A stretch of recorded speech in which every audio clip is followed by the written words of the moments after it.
Drupada's priest arrived at Hastinapur soon after the troops had assembled. As he approached the city from a distance, he saw soldiers camped everywhere, just like masses of clouds descended upon the earth. Entering Hastinapur, he made his way through the crowds and came to Dhritarashtra's palace, where he was received by the king himself, along with Bhishma and Vidura. They brought him straight to the royal court. After worshipping him with arghya and other offerings, they invited him to address the assembly. Looking around at the many kings and ministers seated in Dhritarashtra's great hall, the priest spoke. As you all know, Dhritarashtra and Pandu are brothers. Therefore, their claim to their paternal kingdom is equal. No one doubts this to be true. Yet, although Dhritarashtra's sons have inherited their share of the kingdom, the Pandavas have been denied theirs. Dhritarashtra's sons arrested the Pandavas' kingdom and wealth, which they fairly acquired through the practice of virtue. Even before that, the Kauravas attempted to kill their honest cousins in different ways. Because the Pandavas' life duration has still not expired, the Kauravas were unsuccessful in their attempts. Despite all of this, Yudhisthira bears no ill will towards the Kauravas. He has accepted all these tribulations without complaint. Now he wishes only to have his rightful property returned. Although he has suffered the severest of miseries in this court, in the forest, and at the kingdom of Virat, he does not long for war. The priest then paused and looked at Dhritarashtra. The blind king shifted uncomfortably on his throne. Shafts of sunlight entered through the latticed windows, illuminating the pained expression on Dhritarashtra's face. By his side, Bhishma and Vidura slowly shook their heads, remembering once again that terrible day when Pandu's sons had been sent away. They looked intently at the priest as he continued on. The Pandavas wish for a peaceful settlement. They do not want to gain back what is theirs by ruining the world. Forgetting their troubles these last 13 years, they are prepared to live in friendship with their cousins. But their kingdom must be returned. They have gathered 7 Nakshalhinis and are prepared for battle. Although you have a greater force, you should not consider yourselves more powerful. For the Pandavas have on their side Sri Krishna, who possesses inconceivable power. They are also assisted by Drupada, Pandya, Dhristadyumna, Shikandi, and many other mighty monarchs. Each of the Pandava brothers is a Maha-Bharata. Arjuna alone exceeds the strength of your entire army. O descendants of Bharata, what man would dare face Dhananjay when he comes out to fight, his chariot guided by the immortal Keshava himself? Therefore, act according to virtue. Give back what should be returned. Do not miss this opportunity. The assembly remained silent when the priest had stopped speaking. Everyone's eyes turned toward Dhritarashtra. It was up to him to respond, but the Kuru monarch said nothing. Duryodhana smiled and glanced at Karna. This old priest was only wasting time. They had an army almost twice the size of the Pandavas' forces. So, where was the question of surrendering anything to Yudhishthir? The Kaurava prince looked around the assembly at all the silent kings and ministers. But it was Bhishma who broke the silence. He thanked and praised the priest with gentle words, and then he said, "O learned one, it is fortunate that the Pandavas are doing well, and that they have secured the assistance of many kings. And it is especially fortunate that Damodara, Krishna, has taken their part. Indeed, it is fortunate that they desire to act virtuously and that they wish for peace. You have spoken the truth.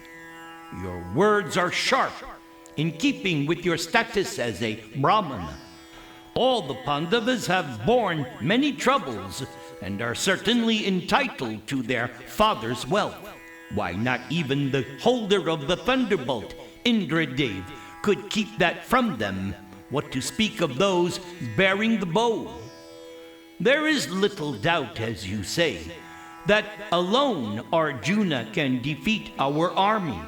Why, he could stand against the three worlds." Suddenly Karna sprung to his feet. Catching Duryodhana's eye, he barked at the priest, interrupting Bhishma most brazenly. "O Brahmana, you are simply wasting your time, for Yudhishthir was fairly defeated and went to the forest in accordance with his vow. And I do not believe that the prescribed term has even ended.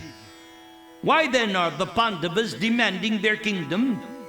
Duryodhana will not yield even 1 inch of land out of fear, but only out of virtue could he give the entire earth. Let the Pandavas first keep their vow, and then they should come humbly before Duryodhana, who will doubtlessly afford them refuge. But if they desire to abandon righteousness, and they seek battle, they will meet only with grief."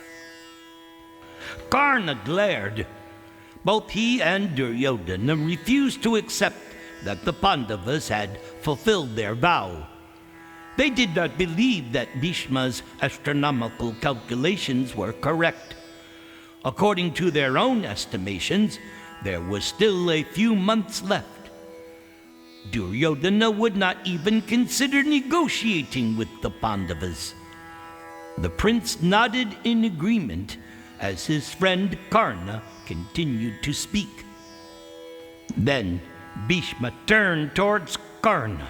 "O son of Rudha, why do you talk so much? Do you not recall how during the fight in the Matsya kingdom, single-handedly Arjuna defeated all of our principal warriors, including yourself?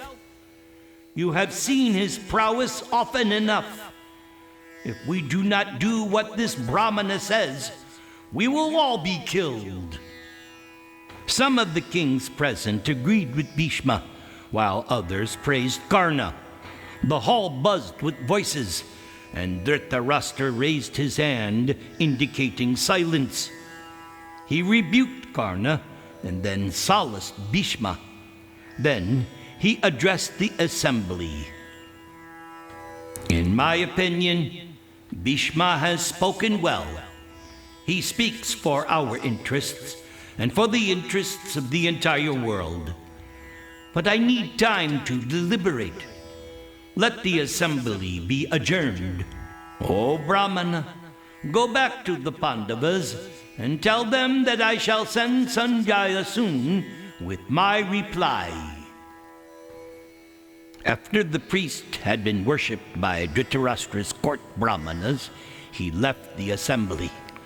Everyone then returned to their own abodes, leaving Dhritarashtra alone with his personal servants.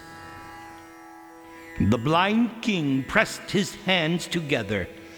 There was no doubt that Bhishma had spoken wisely, as he always did. Dhritarashtra could not ignore his assessment of the situation, especially when it was shared by Vidura, Drona, and Kripa. These were all learned and virtuous men. Now they were imploring him to control Duryodhana and return Yudhishthir's kingdom to him. But whenever he spoke to his son, Dhritarashtra always felt powerless in his hands. Even when he tried to instruct Duryodhana in righteousness, Duryodhana simply laughed at him. The prince's view of righteousness did not include justice for the Pandavas. It seemed that Providence was now in control and that they were all moving toward some inevitable divine plan. Dhritarashtra sighed and loosened his heavy royal robes. Perhaps he should take some stern action and have his son chastised or even imprisoned. But Dhritarashtra simply felt ineffective. All he could do was advise the prince for his own good. And after that, it was up to him and his own destiny how he chose to act. The king called for Sanjay. Sanjay was intelligent and affectionate toward the Pandavas. Certainly he would be the best man to send as an envoy to them. He would know what to say to pacify them. Perhaps he would even be able to prevent the war. Sanjay entered the room, and after he had announced himself, Dhritarashtra spoke. "O Sanjay, the sons of Pandu are now living in Virata. Please go to them and convey my feelings. O learned one, never have I heard any fault in those men. Why, even now, after suffering so much at our hands, they still remain friendly towards us.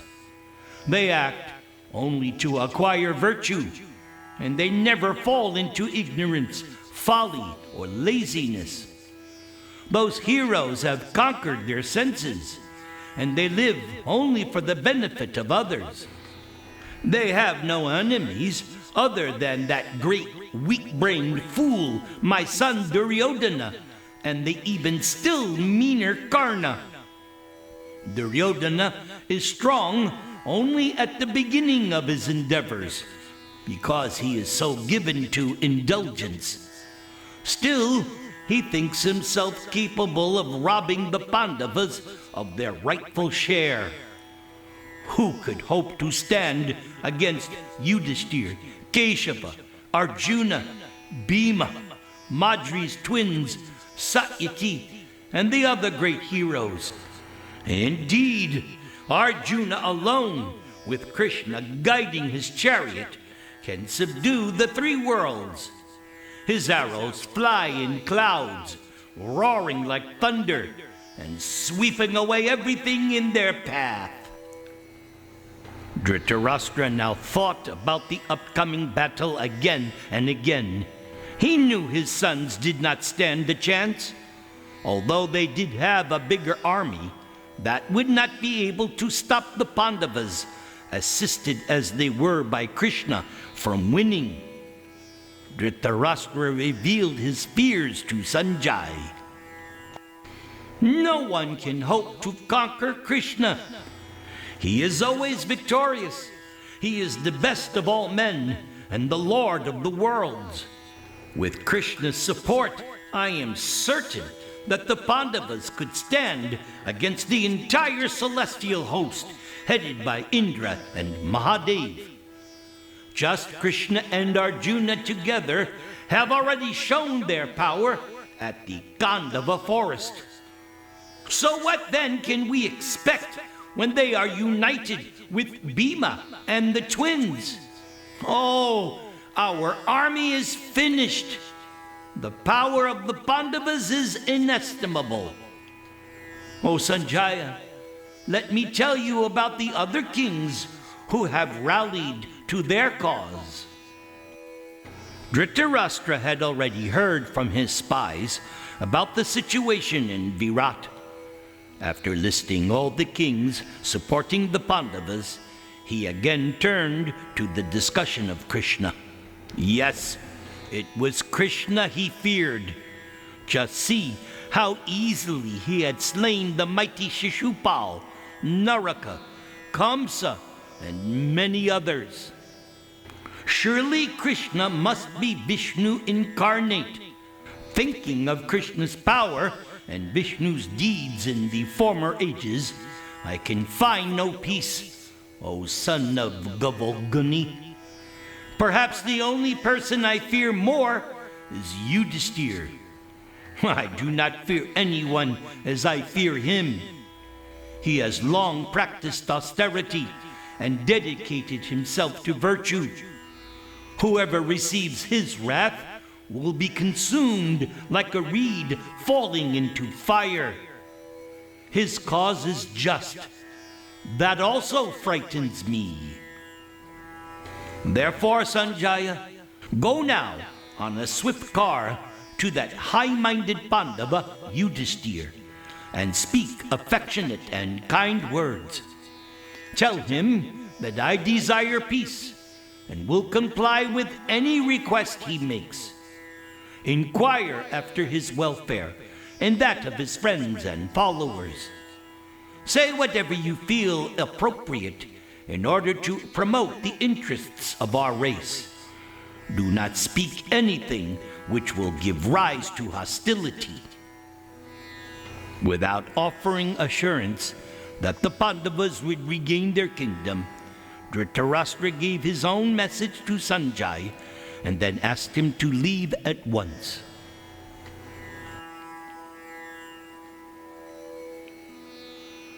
Ugrapi anugra evayam swabhaktanam nrikeshari keshariva spapotanam anyeshang ugra vikramaha ugram viram Mahavishnu jvalantam sarvato mukham nrsingang vishanam badram mrityur mrityum namami aham. Namaste Narasimhaya Praklad Aklad Dayani Hiranyakashi Vaksha Shilatankana Kalaye. Namaste Narasimhaya Ito Nrsinga Parato Nrsingho Yato Yami Tato Nrsingha Bahir Nrsingho Hridayi Nrsingho Nrsingham Ading Sharanang Prapadyi Nrsingham Ading Sharanang Prapadyi. Namaste Narasimhaya Tabakara Kamala Bare Nakham Adbhuta Sringam Dalita Hiranyakashipu Tanubringam Keshavadrita Narahari Rupa Jaya Jagadisha Hare Jaya Jagadisha Hare Jaya Jagadisha Hare. Keshavadrita Nrsimha Rupa Jaya Jagadisha Hare Jaya Jagadisha Hare Jaya Jagadisha Hare. Hare Krishna Hare Krishna, Krishna, Krishna, Hare Hare, Hare Rama, Hare Rama, Rama Rama, Hare Hare.